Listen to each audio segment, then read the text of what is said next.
Hello, everybody, and welcome to Positive Fandom. I am your host, RM, and today we have with us Darth Plato. Darth Plato, how are you today? I'm fine. Thanks for having me on. I'm looking forward to this. Yeah, it's going to be a good show. Unfortunately, today is the very last day that we're going to be talking about Horatio Hornblower because this is the last episode in the 8 episode run. And yeah, it is unfortunately the very last episode. And I guess, as you said, Darth Plato, we're going to be looking at the entire series as well in this stream today of Horatio Hornblower, the TV series that was made so many years ago. Really, this episode, I think, does a pretty good job of showing where Horatio is. He has to go on not only with his career, but with his life as well. And I feel like this episode is one where he makes a major decision, a major step. And of course, that is his decision from the last episode um, to marry his wife. Yep. And so, that is really interesting in the sense we know these things happen, but he seemed to have like a very odd way of finding her as a wife. And it was very interesting. I kind of liked in the last episode where she called him out and she says, you can't keep giving me money like this. People are bound to talk. And so, the solution, which I'm Yeah. sure wouldn't work today, was for him to propose to her. And of course, that's what she wanted, I think, all along. But Yeah. it was The really funny. yeah the notion of the gentleman. Yes, the notion of the gentleman and that her reputation cannot bear it. Um, Yes. especially since everybody, I'm sure it must have been quite a dramatic scene to see this officer come to what was probably a debtor's prison and him show up. And like, why is an officer at a debtor's prison talking to this mother and this daughter? Like, why would he be there? I'm sure it got, a lot of eyes who saw that. It must have been very dramatic and very kind of, people must have been chatting about it. Everybody was talking about it. Everybody was talking of it, how he showed up at the debtor's prison to rescue her and her mother. She went and paid all Yeah. her debts. And then, of course, the wedding that followed after that. I believe the word you're looking for is gossip. Yes, yes, I suppose that is the word I'm looking for. I'm sure the entire town was a buzz of that incident. Uh, going forward with that, but it is kind of interesting when you think about it because that's not something you see every day. Maybe then it was common to see people get engaged that way or for different reasons than today. Sure. Um, but so that was on the board for them.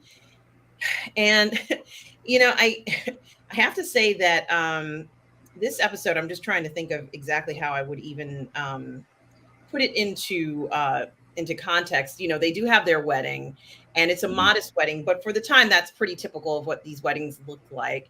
And obviously, Maria, I guess, is that her name? Yeah, Maria is very, very happy about the wedding.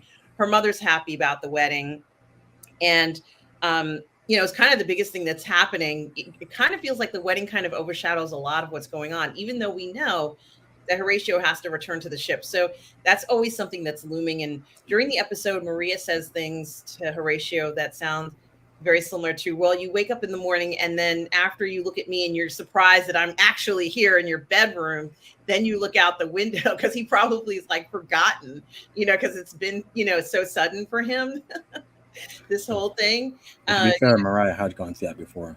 Yes. And it is actually kind of funny. He's probably just so shocked by this, but it must be quite a difference, for him having a birth, let's say, on the ship versus, the comfort of a regular house, this boarding house that she's right there in town. And, we kind of see the scene where she's waving goodbye to him.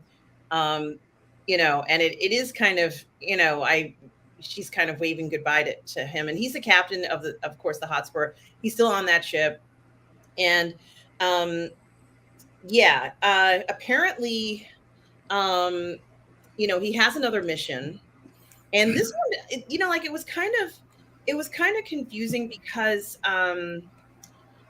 right when they're set off to go off on a mission, uh there's like this horrible storm. So I don't know whether, like the storm kind of confused me and confounded me a little bit.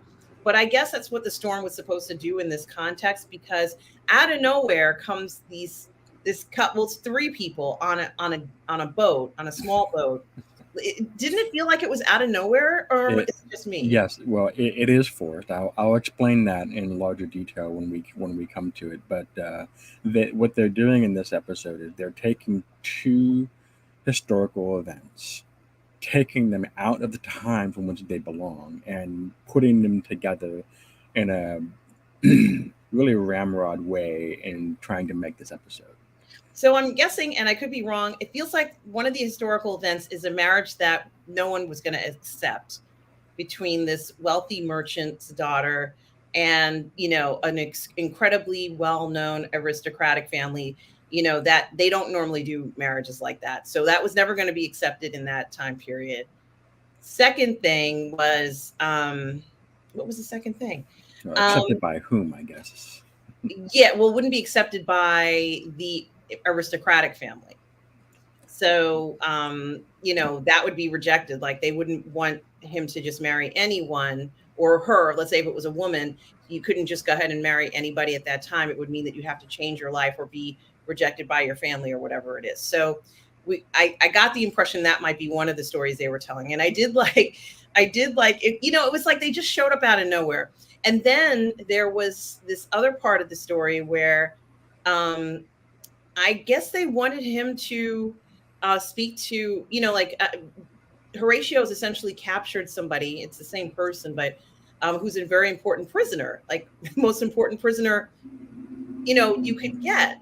And so Horatio suddenly has this person in his grasp. And so, some odd things happen where there's a, as a present from his wedding day, he gets this man who is a very, very good butler, I guess, if you want to call him that. And this guy He's seems a okay. steward. Yeah, he seems fine. There's nothing wrong with the guy, but he gets into this weird like he doesn't fit in well with the rest of the people on the ship. No. Especially Styles. Yeah, and he's very, I think, he's maybe a couple hundred years before his time. He should be like on the QE2 or something. Like he's that kind of a butler where You should be on the Queen Mary. yeah, either the Queen Elizabeth or the Queen Mary. So I said the QE2, but regardless, I think it was, a little strange that he was placed on this ship, and he's not suited for ship duties. Like this is not his environment. He kind of like has a certain standard. He finds himself at odds with some of the people on the ship when he starts to serve these uninvited guests. This couple who claim to be Swiss. The husband claims to be Swiss, and the wife, well, obviously she's American, but he claims to be Swiss, and all the sailors are like, no. Mm-hmm. Yeah, this is the lady's name is Elizabeth Patterson. This is a real person. She was the daughter of I forgot his name, Mr. Patterson, who was one of the signees of the Declaration of Independence, mm-hmm. and was one of the wealthiest men in North America. And their claim was that they wanted to make sure that she returned home safely, but it seemed quite clear that wherever the couple was going, I couldn't tell where they were going or what they wanted to do. What seemed pretty clear was that they wanted to get off of the mainland. Yeah, like I said, the showrunners are taking this event and just dropping it into this episode. Like it really doesn't belong. That's why it doesn't make sense. Yeah. So they do this. They do this machinations. They suddenly show up in a boat in the middle of a storm. Yeah, nobody would go into any kind of dinghy or anything like that in rough seas like that if you didn't have to. Do you want to say who it is? I'm sorry? Do you want to say who it is? Yeah, we could say who it is. Okay. So he's supposedly Napoleon Bonaparte's brother. Right, Jerome. And, this is very interesting to have, the brother of, Bonaparte on the ship. Like this is the jackpot. This couldn't have happened to a luckier person. How do you even explain this? This is very unusual, very, remarkable occurrence. It And would here's be. Horatio. Yeah, it would It, be. it would be if it were true. Yeah, of course, it's not likely that this would ever happen. But why did he in real life marry an American, I guess, heiress? He did. The story behind Jerome Bonaparte was that he was given a command of a ship at 17. He was in the West Indies. There was an incident with another British ship. He felt that he didn't behave. I'm talking about Jerome. Did not believe that he executed his orders very well, and he fled the scene, so to speak. He fled, like fleeing an accident. So he abandoned the ship and went to America, where he hung out with some friends. And while his time there, he met Elizabeth Patterson, and he married Elizabeth Patterson for the express purpose of not having to return to France right away.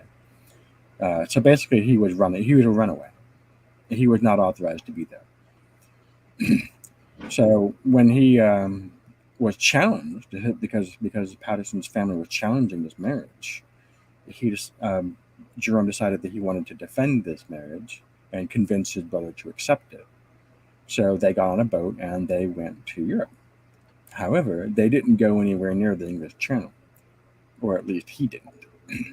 They went to Portugal. He got off the boat in Portugal, where he made his way to Italy, and from there he made his way to France, where he confronted Napoleon. Napoleon had no interest whatsoever in condoning his marriage, and bent over backwards to see it annulled. So this is right about 1805. So this takes place about 2 years after um, the event that we see in this episode, which is 1803, which is 10 years after the events of episode 1. And I'm not sure when he met Elizabeth Patterson. And he was in America for he was in America for almost the better part of 5 years. He was there for a while. Elizabeth Patterson, however, did not accompany him to Portugal and to Italy. She stayed on the boat, and the plan was Elizabeth would sail to the Netherlands and get off there, so that she could make her way to France, because she wanted the baby to be born in France, because she was the child. They didn't. I don't remember if they said that in the episode or not, but she was the child, and the Dutch authorities would not allow her to get on. Would not allow her to leave. So she had no time did she ever fall into British hands or anybody else. So the British had nothing to do with the event whatsoever. Now, of course, that raises the question: is, well, if that's true, then why is it that the episode is depicting it this way? Well, there was another Bonaparte. His name was Lucien. He was Napoleon's third brother, as opposed to his youngest brother, who had lived in Italy,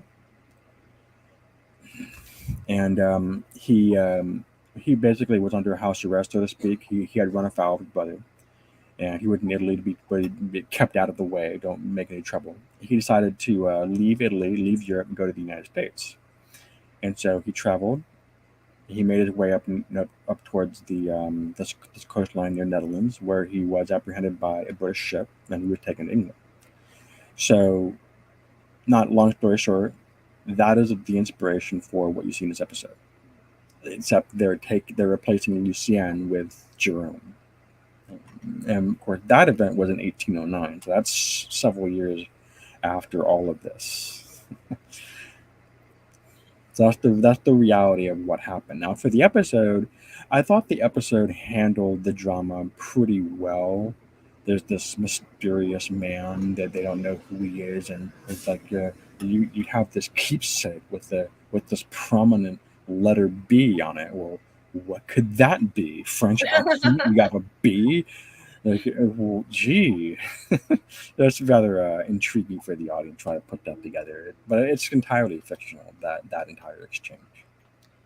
And if I were this young lady, I wouldn't like the way they portrayed me on as a character, because she does come across as being somewhat of a spoiled brat. And then on top of it, there's a scene where it looks like she's going to strike Horatio for some odd reason. Like, there's no reason to hit him. You need his help, and yet you're going to strike him. It doesn't necessarily add up to me. Yeah. But it's a very unusual way for her to be depicted. Um, and he kind of stops her and says, "Look, if you strike me, it means that you'll be killed. And of course, it's foreshadowing for what happens later in the episode, but not by her, but by someone else. But yeah, I didn't like the way she It's was true. portrayed in this. And the young Bonaparte who, at least in this particular situation, Yeah, he would have been 19 in 1803, but like I said, it wasn't really him.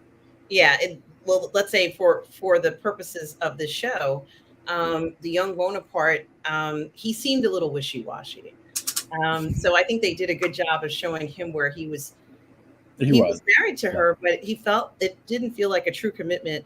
And it's funny because we looked at one marriage in the beginning of the show, which was, of course, Horatio to his wife, and there's no question about commitment there.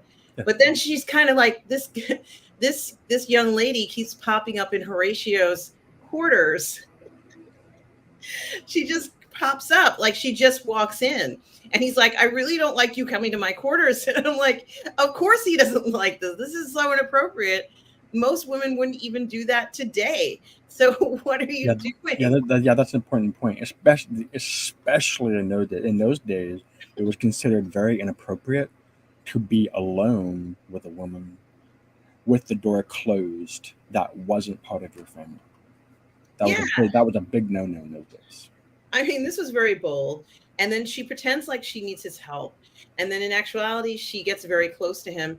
And, it was, you could just hear him, the music like, please don't stand so close to me. Like, this is very uncomfortable. What's happening here? Like, here he is. Where on earth was that steward, the butler? Where was he? He's always around. Now all of a sudden he's gone. Like, where was he? Didn't you notice this woman going into his quarters? So it was very unusual to see her kind of sneaking around the ship. And I don't know whether she dropped some coins into people's pockets so she could have free reign in the ship and keep everybody quiet. But that was very strange how she just pops up even more than the husband did, who really needed his help, who really needed to keep things on the down low. Once, because I guess they knew that they weren't going to be able to keep this secret forever. Do you think they thought that they were going to get away with this, Darth Plato? There's a theme, however, in the episode where you have Horatio getting married early in the episode. Now you have the couple here, and so he's always in a position to sort of give marital advice. So there is a thematic symmetry there that you can almost kind of appreciate. Yes, yeah. yes. Yeah, clearly there is something about that. I'm sorry. What was it? I wanted to get that out. What was your question? No. It's okay.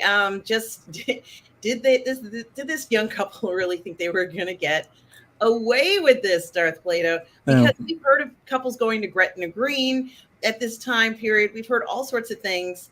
Did they think that this was going to work? All these machinations, all these sort of like, she falls into the ocean and they have to rescue her, which is also a foreshadowing of what's going to happen. But did they really believe that they could get away with this, especially with what I would consider such poor planning? I think they're just making an episode and just hey, I don't know if they knew the series was ending or not. They may have just they may have just done, this is it and we're just going to do it. That may be. But I like the series overall, but yeah, this was a rather odd plot. And, well, the other kind of interesting part about all this was the fact that during this entire thing, it seems like the Pilyu is being told by, I guess, another person, maybe an ambassador or whatever his title is, that they know who these people are. Yeah. And that, it's important, like they're very important people. And it's her father who's the driving force in this. The father is the one who's saying, I want to make sure she comes home. I could care less about this other guy. It's almost as if this, Bonaparte brother doesn't even exist to the father. The father just wants her home and safe for Christmas. And, ironically, the episode ends on Christmas Day, or around Christmas. So we have to assume by the end of the episode that she sailed safely across the sea, back to where she, wherever her father is. They were from Baltimore. Yeah, or let's say hypothetically, wherever her father was at that moment, she's safe and sound with the father, that he got what he wanted. But it's amazing how much he's not that interested in what happens with Bonaparte and their family. It's not important to him. So I do have to give the father a little bit of credit with the notion of that his family, his daughter comes first, and he's more concerned about her safety than anything else. He doesn't Yeah, care. the way that what the Bonapartes did is, what the oldest brother Joseph was supposed to be the head of the family, but he for whatever reason he mentally was not able to fill that duty. So the second brother Napoleon took over that duty, pretty young, I might add. So his responsibility was to arrange for the machinery of getting his siblings, brothers and sisters, involved in marriages that would work. However, the mother, as was customary in certain parts of the world, like Southern Europe and Corsica, and Italian, it was a very Italian thing. As the matriarch of the family, has to approve of all of these things. So if the mother didn't approve, the marriage wasn't going to happen. So regardless of what Napoleon had to say or not. So there were marriages that Napoleon wanted to see happen, but Letizia wouldn't let it happen, and vice versa. Um, so that marriage was doomed to happen in the episode and in real life. That episode was absolutely doomed from the beginning. It was never going to happen.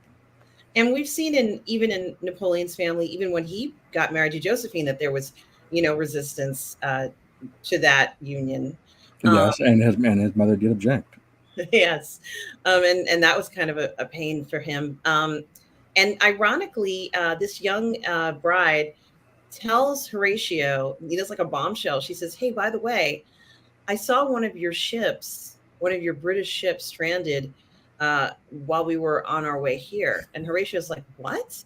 This must have been like such a crazy thing for her to tell him. And it does almost sound a little unbelievable, only Yes. because of the context it's being told in. Sure, ships did, you know, run aground, but she's been suspicious from the start, Darth Plato.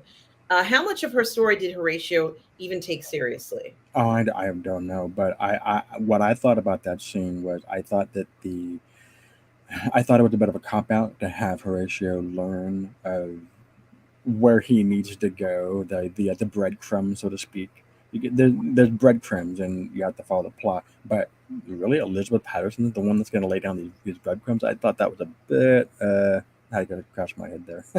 I think that would have been the husband who would have said something to Horatio because he's quite quiet in this, and he does have a little bit of a guilty streak to him. I don't feel like she has that feeling, but I think he feels a little guilty, and I think the guilt on his part is the fact that he hasn't told her, at least in this story, he hasn't told his wife that the family doesn't accept the marriage. Now, I think she should have known that from the beginning. Like she should have known that this she was not going to be accepted. But he does like kind of carry this sense. Maybe he has a little bit of shame because of his brother, and he's like, this is a family matter, and the whole world knows about your family matter, Well, and your brother's starting a world war. to be fair, Jerome did go through the trouble of taking Elizabeth to Europe, so clearly he intended to fight for the marriage at one point. Um, the fact that Elizabeth's ship was intercepted by somebody, I'm not sure what happened. The ship went to the Netherlands and was denied entry. Right. So what happened after that, I don't know. But the fact that Elizabeth did not arrive in Europe and went back to North America, probably had something to do with Jerome changing his mind. But the problem, well, not to get on, not too far of a tangent. Jerome was kind of a cad because he made no effort to rectify the situation after that. He gave no money. He insisted on no recognition. He didn't even want to be recognized as having been the father.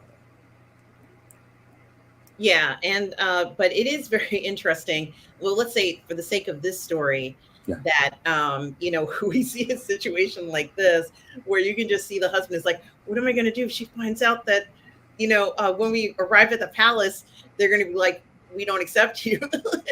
Yeah. He's like this nervous girl. If that had happened, if theoretically, if they had gone to Paris, there would have been a lot of ice water served at that date. Yes, there would have been. And in addition to all of this, and it is kind of interesting, the ship that is, on the rocks, has been grounded on the rocks or whatever you want to call it, um, has a captain on it that Horatio used to serve with, or if That's maybe right. not a captain, but another officer, and he recognizes him, and That, it's that officer's ship. that was Mr. Bracegirdle. Yes, and Yeah, and Horatio. we last saw Mr. Bracegirdle in episode 4, the Quiberon landing. Yes. And incidentally, there's also a tie-in to another character who has caused a lot of issues for Horatio Yes, as well. And this person happens to be, fighting with the French, I guess, if you want to call it. Wolf Tona. Yes, And he comes into the story as well. So, Horatio manages to rescue the captain, and he asks him. He says, why did you sail so close to the shore? This is one of those questions. I think we haven't had anybody ask a question like this since the Costa Concordia, where they did that and their ship ran aground. This one, however, was different.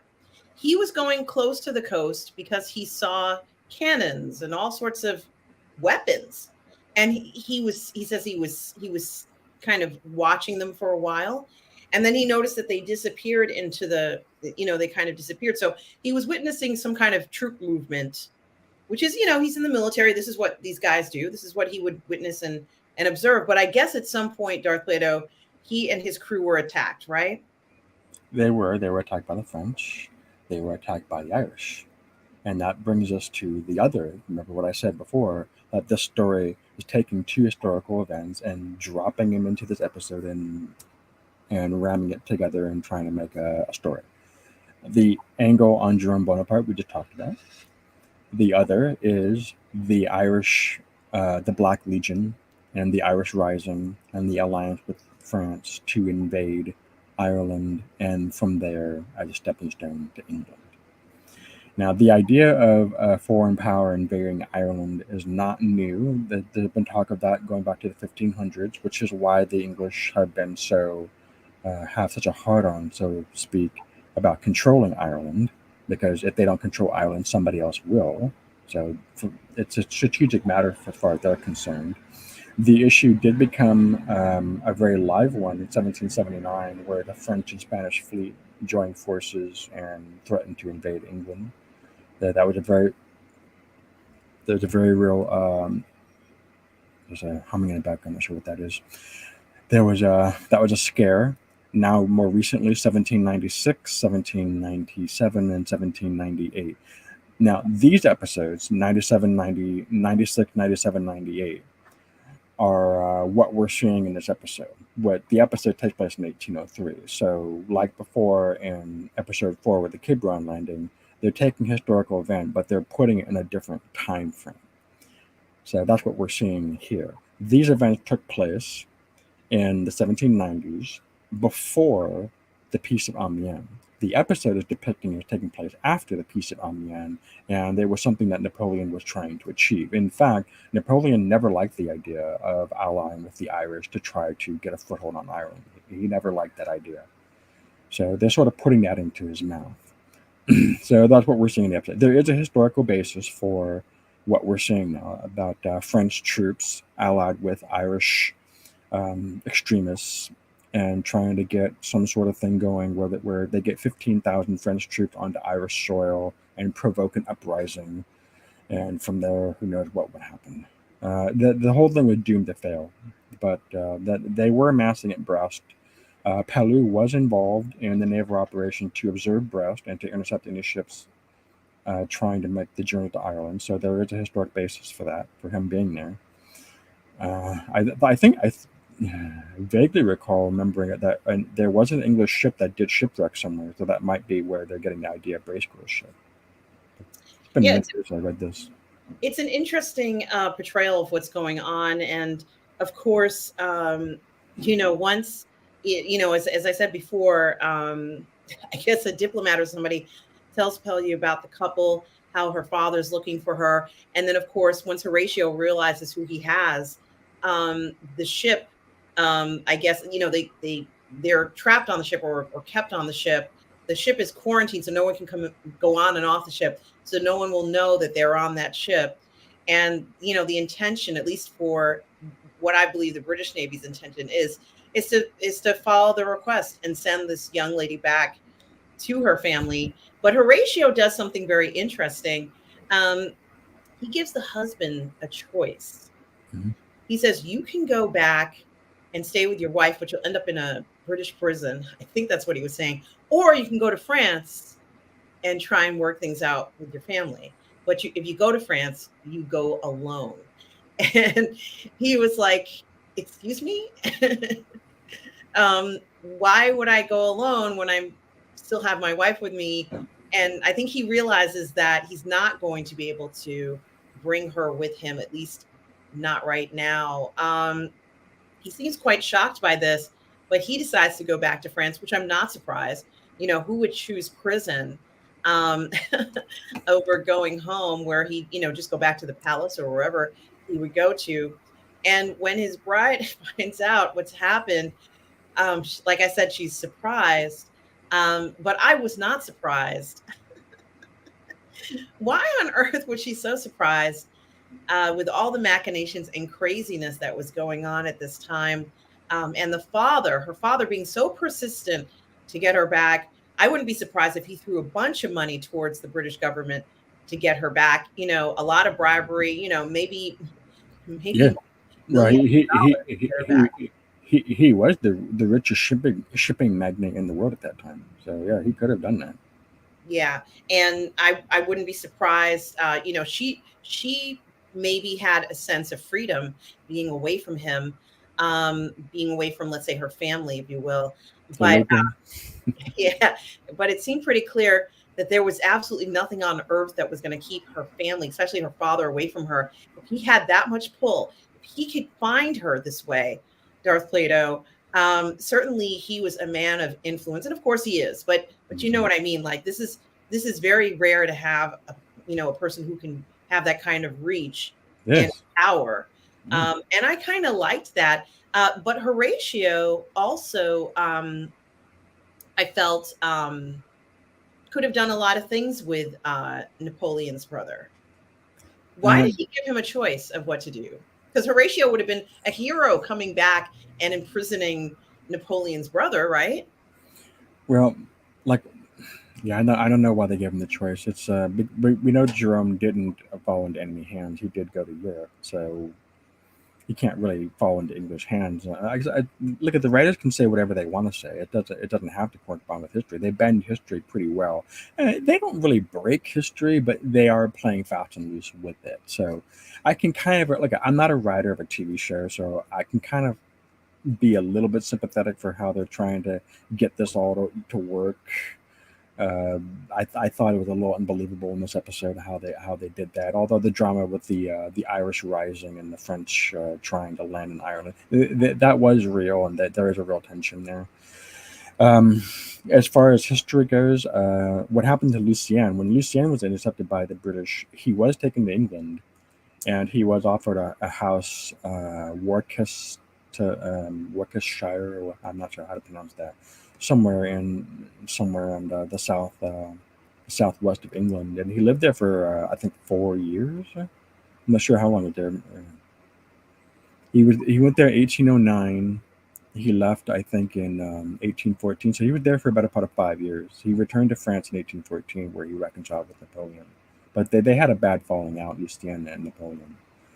So that I don't know. I'd be interested to know what the exchange was between Lucien and the British captain, and how the British captain came to know that he was in fact Lucien Bonaparte. That would be an interesting thing to know.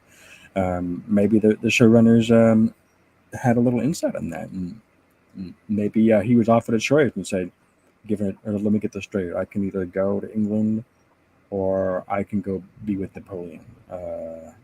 I'll go with you." Remember, he was leaving Europe to get away from Napoleon.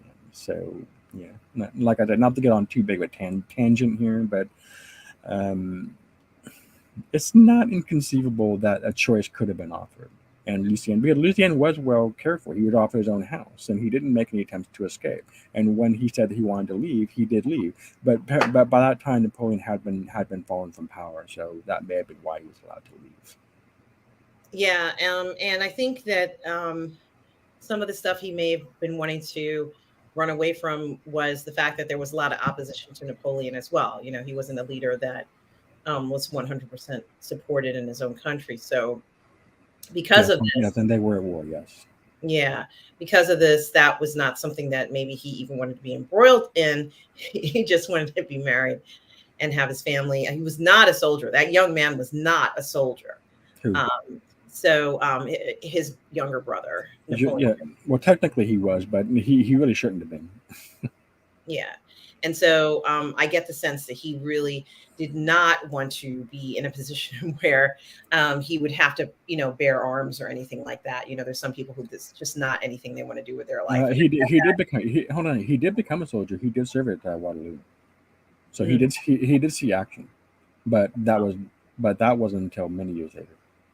but the fact that he is kind of trying to flee with this young lady gives me the impression that that was not a priority for him, let's say at this point in his life or in this story.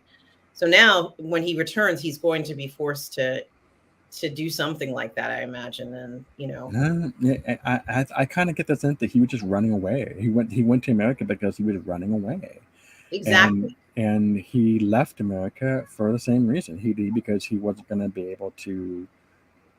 He wasn't going to be able to stand up to the law in America because the father did have the marriage annulled, and Jerome wanted the marriage. Just I don't know if he wanted the marriage. Who the hell knows what he really wanted? Well, in the story, let's say in the television story, Yeah, I it's know. Napoleon who is going out of his way to annul Jerome's marriage. Like Well, right. yeah, that in both that and real life. Oh God, can you imagine? Right from under your feet, you think you have a marriage license, and the next thing you know, it's annulled, and you're not married. Wow, what a disaster! That's even worse, I think, than them saying they don't accept your marriage, having it annulled right from under your feet. What a nightmare that must have been to realize what they were up against and how much the marriage was not favored. Mm. Um, the other thing that happens too is that after I guess the young lady returns back to um, her family, and the um, Napoleon brother goes back to France. You do kind of see the soldiers on the ship, and it's Christmas time, and it seems kind of sad and cold. It's snowing, and there's snow on the boat, and it feels very kind of lonely and sad. Yeah, I kind of felt sorry for these sailors, honestly. Even though he had his cape on and he was Sure. walking around the ship and everything, but it did seem like a kind of a lonely life at that moment. And the sailor saying "Merry Christmas," and I'm like, this is so sad. Yeah, but it's also bringing the story full circle because Yeah, this is 1803. The events of the first episode of Hornblower take place in the closing weeks of 1792, right about Christmas time, and so yeah, you're starting to go into the new year of 1793. So when he was a midshipman, he was like what 17 years old in at that time. yes, So now he's 27, and now he's experiencing that Christmas again 10 years later. So that's yes. that's your short series review. Yeah, no, it's true. And of course, he's gone from midshipman to, I guess, post captain or something Yeah. like that. And then, of course, he's married. And now the happy news that he receives is that he and his wife are expecting a child. So that is very Right. happy. But it still feels there still seems to be a little bit of sadness to it. Maybe it's because the series is ending. That's true, but um, Wolf Tone is dead, so the Irish landing did fail. There, Yes. And there those was were the cannons that they were collecting. That's what that was, that the other captain was observing, and it was for this uprising that they Yeah, were yeah, going. that lent, like, even if the French had gotten to Ireland, it wasn't going to happen anyway because the Irish over in Ireland were dead set against allying with the French. There were a lot of Irish who were hostile to the French. You know why? Because a lot of Irish are Catholics. They're very Catholic, and they didn't like the French because the French, they were the godless atheists. They were the ones that annexed Rome. They were the ones that put the Pope in prison. So there were a lot of Irish. They're like, you want to ally with these people? Well, why don't we just invite the Antichrist in while you're at it? Well, that storyline, both you and I agreed, was not one of the best choices for this particular series. However, that's what they chose to go with. And Well, no, that really the French did really try to do that, and there really was a wolf tone. He was based on a real person. He wasn't. I don't think he was as sinister as they made him out to be in the episode. Like the guy they showed in the episode was a real blackguard. Like he was almost like a pirate almost. I think the real guy was very ideological. he was like a pirate. He didn't seem like a rebel or some kind of freedom fighter or anything. Oh He yeah, was more like fortune goes where fortune goes, and I'm yeah. going to go with He who's was going to be the best. he was not a fortune hunter. That guy. He was a hardcore Irish nationalist. Yeah. Um, so it is very interesting to see that that's what happens with this particular episode. And of course, the series, as you and I have been looking at every single episode in the series, there are 8 episodes Yep. um, in the series. And Oh, you do, yeah. I'm sorry, go ahead. Favorite episode?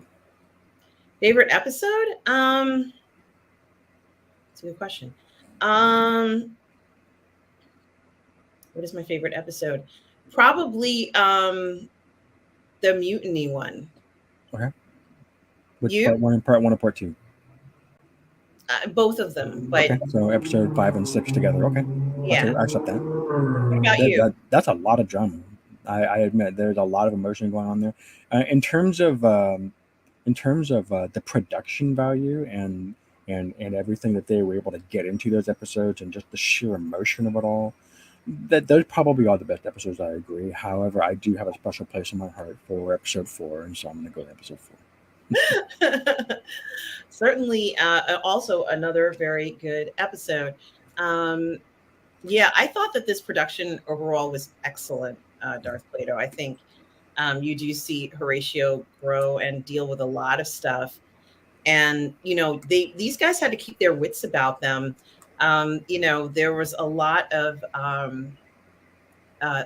things that could get in their way of being a success. And, it was good. It's kind of like an uphill battle, especially for these young officers trying to, handle everything and get the respect they deserve on the ship. The only thing we didn't mention for the episode was what happened to the steward.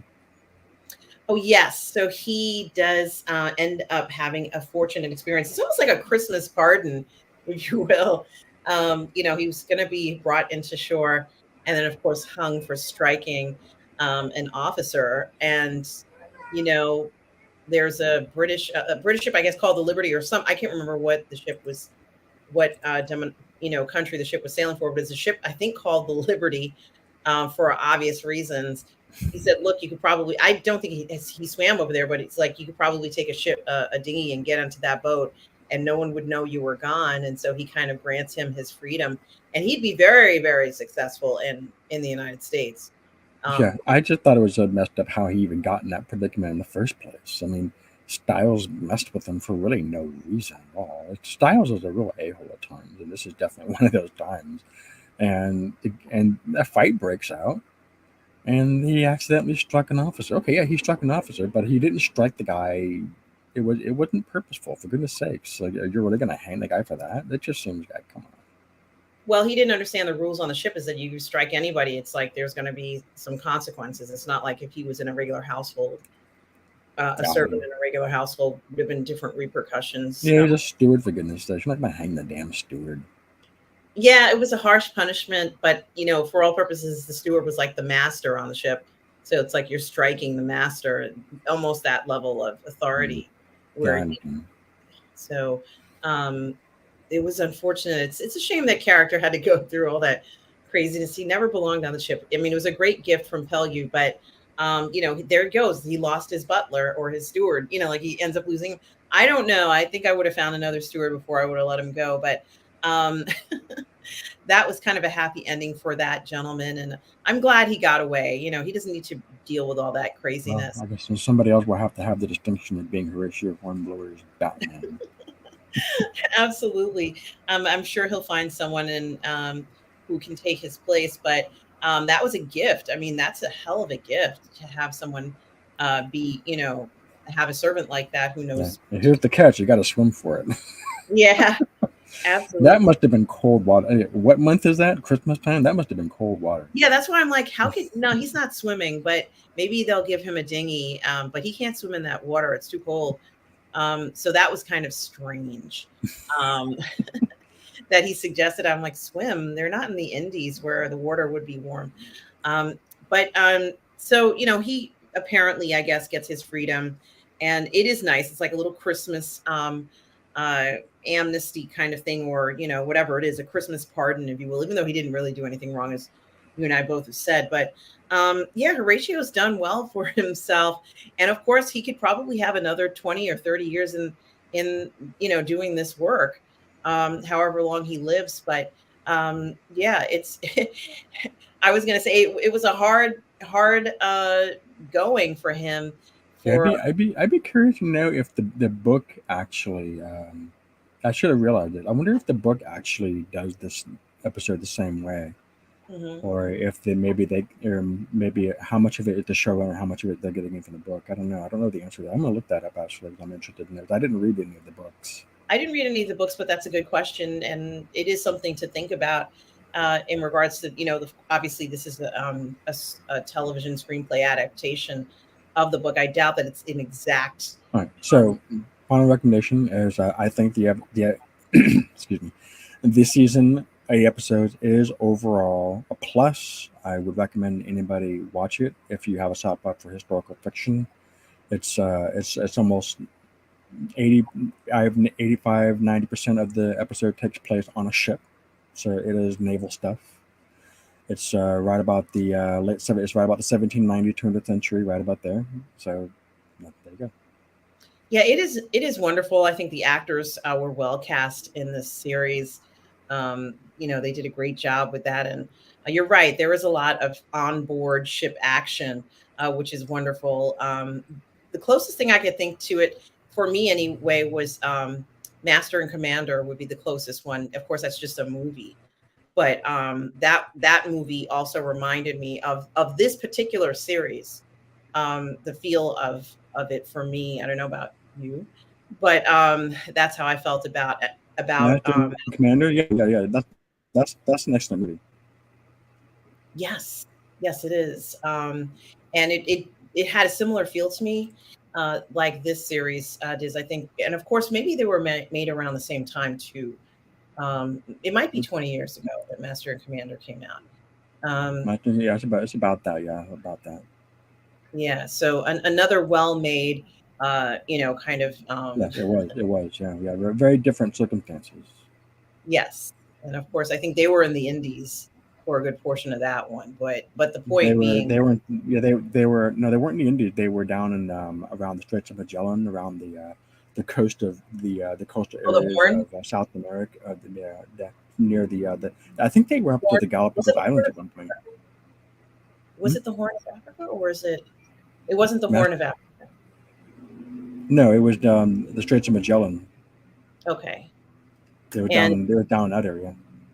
mhm, it had a very similar to feel to me, and I think that's the type of experience you want to have when you're watching a show like this. Um, so I don't really know much about how this production was made or where it was filmed. What I can say is that I think they did an extraordinary job. For me, I would give the series a 9 out of 10.